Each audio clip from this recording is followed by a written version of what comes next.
वह रूप, ठीक है, ऊर्जा का ही रूप है जो क्या करता है, हमें देख, जो आपकी कोई चीज है ना, वस्तुएं, उनको देखने में हमारी सहायता करता है, वो क्या कहलाता है, हमारा प्रकाश कहलाता है। बता सकते हैं इसकी परिभाषा? ऊर्जा का वह रूप जो हमारे वस्तुओं को देखने में सहायता करे, वो क्या, हमारा प्रकाश है। ठीक है, प्रकाश के लिए क्या, अब दो चीजें इसमें है, एक तो प्रकाश का परावर्तन हम पढ़ेंगे इस चैप्टर में, और दूसरा प्रकाश का अपवर्तन। ठीक है, अब दोनों में अंतर क्या है? तो जो प्रकाश का परावर्तन होता है ना, वो क्या होता है हमारे पास, मतलब कोई प्रकाश आएगा, मान लीजिए प्रकाश था, ये आया, इसकी लाइट ये समतल सतह से टकराई और टकरा के वापस मुड़ती, ठीक है, मतलब सतह के अंदर नहीं जाएगा, वो उसके ऊपर टकराएगा और ऊपर से चला जाएगा, तो क्या कहलाता है, वो प्रकाश का परावर्तन कहलाएगा। ठीक है, तो प्रकाश का किसी समतल सतह से टकराकर वापस उसी माध्यम में जाना, ठीक है, उसे क्या कहते हैं हम, प्रकाश का परावर्तन कहते हैं। क्लियर? प्रकाश का मतलब क्या? अब जो ये परावर्तन है ना, इसका कुछ नियम होता है, मतलब ये तो कह दिया भाई टकरा के जाएगा, ये तो बताना पड़ेगा जाएगा कैसे, किस कोण से आया था, किस कोण पे जाएगा, वो चीजें बतानी है, तो उसका नियम आपका ये है। तो जो आपका देखो ये समतल सतह थी, यहाँ से प्रकाश आया, प्रकाश की किरण, और यहाँ पे वापस गई है, तो जो ये किरण आई थी इसको क्या बोलेंगे हम, आपतित किरण। मतलब जो किरण आ रही है वो क्या, हमारी आपतित किरण है, और जो टकरा के गई है वो परावर्तित किरण है।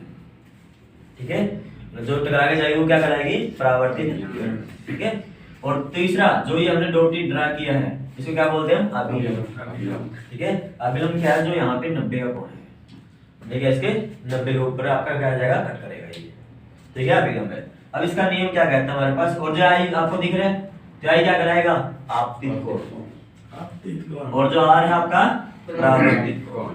ठीक है, अब इसका नियम में क्या कहता है, पहला नियम पॉइंट क्या कहेगा इसका, ये कि जो भी आपके पास आपतित किरण है, परावर्तित किरण है और अभिलंब है, ये तीनों क्या करते हैं, एक ही सतह पर स्थिर होते हैं। क्लियर? पहला पॉइंट, मतलब पहले पॉइंट में क्या लिखोगे, आपतित किरण, और दूसरा हमारे पास परावर्तित किरण, और तीसरा अभिलंब, तीनों क्या होंगे, एक ही सतह पर उपस्थित होंगे, तीनों एक ही सतह पर, सिंपल एक दो सतह पर होते हैं बस। ठीक है, तीनों एक ही सतह पर होते हैं। क्लियर? पहली चीज। दूसरा क्या कह रहा है, मतलब जो ये किरण जिस कोण से आई थी ना, वो उसी कोण से वापस आएगी। ठीक है, इसका मतलब क्या है, आपतित कोण और परावर्तित कोण दोनों क्या होते हैं, बराबर होते हैं, बराबर होते हैं। ठीक है, तो इसका मतलब क्या है, जो एंगल ऑफ आई था, आई मतलब आपतित कोण था, वो किसके बराबर होगा, परावर्तित कोण के बराबर होगा। क्लियर है? तो इस बेस पर क्वेश्चन भी डाल सकते हैं वो। ठीक है, क्वेश्चन कैसे, मान लीजिए आपकी लाइन दे दी, ऐसे बना रखा है, ठीक है, मान लीजिए यहाँ से ऐसे गए ये, और ये अभिलंब तुम ड्रा कर सकते हो। मान लीजिए ये कोण उसने 45 का दे दिया, पूछ लिया ये वाला कोण ये कितने का होगा, तो मैं क्या करें, पहले इससे हम क्या करें, इसकी वैल्यू निकाल लें, क्योंकि ये टोटल 90 का है ना अभिलंब के साथ, तो ये कितना बन जाएगा, 45 का। अब हमें पता है जितना आपतित कोण होता है उतना ही क्या होता है, परावर्तित कोण होता है, तो इसका मतलब इसकी वैल्यू कितनी आ जाएगी, 45। तो ये कैसे करना है, इसका कैसे यूज करना है, हम सीधा चलो नहीं, यहाँ तो मान 45 था, 45 ही आ गया, ऐसा जरूरी नहीं है वहां से भी आए। जैसे अब ये ले लो, ये अभिलंब है, यहाँ से आपकी किरण है, यदि ये कोण आपका 30 डिग्री था, तो पहले क्या करो, ये आपकी एंगल निकाल लो, तो ये कितना बचेगा, 60 का बचेगा, और हमें पता है आपतित जितना होता है उतना ही क्या होता है, फिर परावर्तित होता है, तो इसके लिए क्या आ जाएगी, फिर 60 की आ जाएगी। सर जी मतलब है जी, ये 45 का और तो 45 बच्चे आ रहे हैं, क्योंकि तो आपका यहाँ देखना ना, नहीं कितने का है, 90 में से माइनस कर लो। हां जी, ठीक है, तो ये कितना हो जाएगा आपका, 60 डिग्री का आंसर। 90 में से जी यू रहा जी 37 हो तो जी माइनस कर लेंगे 37 को, क्या हां जी, ठीक है, बढ़ा सकते हो। तो ये यस सर। अब आपके पास है दूसरा नियम, कौन सा है, प्रकाश का अपवर्तन। अपवर्तन होता क्या चीज है, अब देखो पहले अपवर्तन को, ठीक है, अपवर्तन देखो हमारे पास, अपवर्तन में क्या है, देखो इसके ऊपर तो क्या था, ये सतह पे टकराकर वापस चला गया था, लेकिन इसके अंदर क्या होगा, वो उसके अंदर जाएगा माध्यम के अंदर। तो जैसे आपका पानी वगैरह भी होता है ना, जैसे पहले सिंपल सी ग्लास की स्लैब ले लो, ठीक है, ग्लास स्लैब मतलब कांच की जो आपके पास होती है ना, वो आपके पास लेनी है। अब मान ले यहाँ से प्रकाश आएगा, ये दूसरे माध्यम में जाएगा, तो इसकी अपनी दिशा बदल देगा ये, और उसके बाद फिर ये, ठीक है, सिंपल सी बात है। हम है ना खुले इलाके से जाते बिल्कुल, जहाँ पे भीड़ थी, हम सीधे जा सकते हैं वहां तो, लेकिन जैसे ही भीड़ आई हमें थोड़ा बहुत मुड़ना पड़ेगा, ठीक है, और जैसे उस भीड़ से फिर निकल गए हम, फिर सीधे चले जाएंगे, वही काम इसका होता है। ये पहले हवा से आ रहा था, एयर से, भीड़ आ गई बीच ठीक में। है। तो यहाँ पे क्या है, हवा से आ रहा था, जैसे ही ग्लास स्लैब में गया तो ग्लास स्लैब क्या होती है, ठोस होती है, और ठोस के तुम्हें पता है कण पास पास होते हैं, तो ना यहाँ पे क्या होती है, भीड़ ज्यादा होती है, इसलिए यहाँ पे टकराएगा तो क्या ये मुड़ जाएगा, और जैसे उस भीड़ से निकला फिर वापस अपने धीरे जा रहा है, ठीक है। तो यहाँ से आपको क्या करना है, ये भी वही आपका अभिलंब होगा, ये कौन सा होगा, आपतित कोण, ये आपका फिर वही परावर्तित जाएगा, ये परावर्तन होगा यहाँ पे, फिर आपका आई हमारे पास, तो यहाँ पे बाहर जो निकलता है उसको एमर्जेंट बोलते हैं, ठीक है जी, एमर्जेंट एंगल बताएंगे ये भी, ठीक है। तो इसमें क्या, सबसे पहले ये वही आपकी आपतित किरण, अपवर्तित किरण, ठीक है, अपवर्तित, ये भी आपकी क्या है, अपवर्तित। तो देखो इसका नियम क्या कहता है, ये कहता है जब प्रकाश एक माध्यम से, ये पहला माध्यम है, ये दूसरा माध्यम है, तो ये कैसा है, गैसीय माध्यम और ये ठोस माध्यम है, तो मतलब जब प्रकाश, इसको क्या हवा वाला क्या बोलते हैं, विरल माध्यम बोलते हैं, ठीक है, विरल माध्यम, और इसको क्या बोलते हैं हम, सघन माध्यम, ठीक है, सघन माध्यम, क्लियर है ये। इंग्लिश में क्या बोलेंगे इसको, rare medium and denser medium, ठीक है। डेंसर का होता है बिल्कुल पास पास इसके पार्टिकल, वो डेंसर होता है, और रेयर में जिसके पार्टिकल क्या हो, दूर दूर हो जिससे कण, ठीक है। तो क्या है, जब भी आपके पास प्रकाश एक माध्यम से दूसरे माध्यम में जाता है, तो क्या अपने जो पथ था ना, उसका जो रास्ता था, उससे क्या होता है, विचलित हो जाता है, मतलब अपना रास्ता वो बदल लेता है, उसी को बोलते हैं प्रकाश का अपवर्तन। बता सकते हैं क्या है, मतलब एक माध्यम से दूसरे माध्यम में जाने पर प्रकाश का पथ क्या होता है, विचलित होता है ना, उसे क्या बोलेंगे फिर, प्रकाश का अपवर्तन। बता सकते हो क्या होता है, जैसे एक माध्यम ये था, इससे दूसरे में गया, अपने पथ से जो विचलित होगा ना, वही क्या कराएगा, प्रकाश का अपवर्तन। बता सकते हो ये चीज। अब जब प्रकाश का अपवर्तन है, इसके लिए जरूरी है दो माध्यम का होना, ठीक है।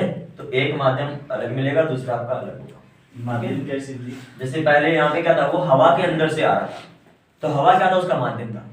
अब किसके अंदर जा रहा है, वो ठोस के अंदर, तो ठोस में जाएगा तो क्या है, वो दूसरा माध्यम आ गया, ठीक है। फिर दोबारा ठोस से किसमें गया, ये वापस हवा में गया, तो फिर माध्यम बदल गया, ठीक है। इसलिए हमारे पास क्या है, जैसे माध्यम बदलेगा वैसे वैसे प्रकाश की जो दिशा है वो भी बदलती रहेगी। बता सकते हो ये चीज, ये क्या कराएगा, अपवर्तन कराएगा, ठीक है।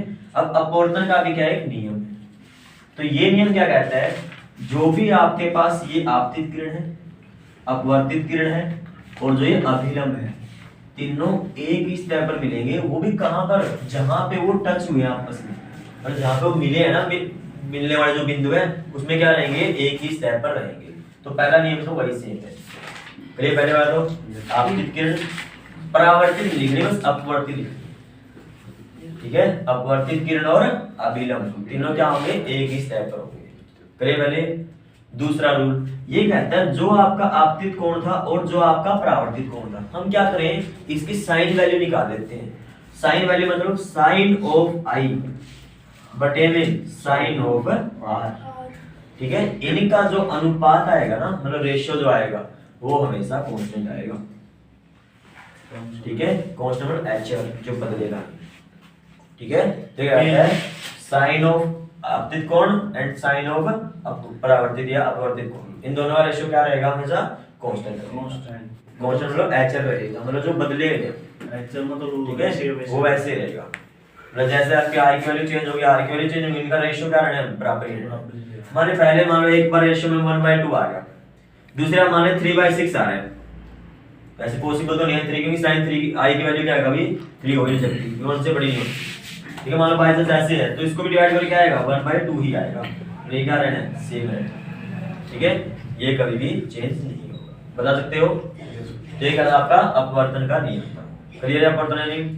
अब देखो जैसे ही कोई किरण आएगी, अब यहाँ देखो ये क्या था, सघन माध्यम, सरल विरल माध्यम था, विरल से किसमें गया, सघन में, और ये था अभिलंब, तो इस रेखा को जाना तो ऐसे चाहिए था ना इस किरण को, लेकिन क्या ये अभिलंब की तरफ मुड़गी, तो इसका मतलब क्या है, जब भी कोई रेखा है ना, जब भी प्रकाश विरल माध्यम से सघन माध्यम में जाता है, तो किसकी तरफ मुड़ता है, अभिलंब की तरफ मुड़ जाता है, ठीक है। ये मैक्सिमम आपका ऑप्शन टाइप में आना है, ऑप्शन टाइप डाल देते हैं कि आपका सघन से विरल में जा रहा है तो कहां मुड़ेगा, किसकी तरफ जाएगा, अभिलंब की तरफ जाएगा, उससे दूर जाएगा, या कोई बदलेगा ही नहीं, वो चीजें सारी। अभिलंब की ओर मुड़ जाएगी। ठीक है, यह किस साइड जाएगा, अभिलंब की तरफ। अब देखो ये सघन से आया था, गया विरल में, इसको जाना कैसे सीधा, ऐसे, लेकिन क्या हो गया, ये अभिलंब से दूर हो गया। तो इसका मतलब क्या है, जब ये सघन माध्यम से किस में जाता है, विरल माध्यम में जाता है, तो हमेशा क्या होता है, अभिलंब से दूर हो दूर हो जाता है। दूर हो जाता है। क्लियर दोनों चीजें ये? Yes sir. कोई डाउट इसमें अब? देखो ये कह रहा है यदि आपका विरल माध्यम से सघन में आ रहा है तब तो इसको देखो जाना सीधा चाहिए था ना, लेकिन ये इस साइड मुड़ गया, तो इसका मतलब क्या है, ये अभिलंब की तरफ मुड़ जाता है जब भी विरल से सघन में जा रहा है। बता सकते हैं ये? दूसरे में क्या है, जब सघन से विरल में जाएगा तो अभिलंब से दूर हो जाएगा। ठीक है, एक में पास हो जाएगा। हाँ इसमें पास और इसमें क्या रहेगा, तो इंग्लिश में बताया क्या बोलेंगे इसको, जब आपके पास स्लाइड्स है तो क्या होगी, आपके पास रेयर टू डेंसर मीडियम जाएगी तो क्या होगी, टुवर्ड द नॉर्मल, इसको ये अभिलंब को नॉर्मल बोलते हैं। ठीक है, वो किसकी साइड आ जाएगी, नॉर्मल की साइड आ जाएगी। और जब वो डेंसर से रेयर में जाएगा तब क्या होगा, अवे द नॉर्मल, तो नॉर्मल से क्या है वो दूर हट जाएगी। बता सकते हो अभी ये दोनों चीजें बता दोगे, अपवर्तन और परावर्तन वगैरह। ठीक है, कोई डाउट इसमें अब क्लियर है ये? तो आज सिर्फ आपने ये देखना, ठीक है, उसका नेक्स्ट टॉपिक अगली वीडियो में।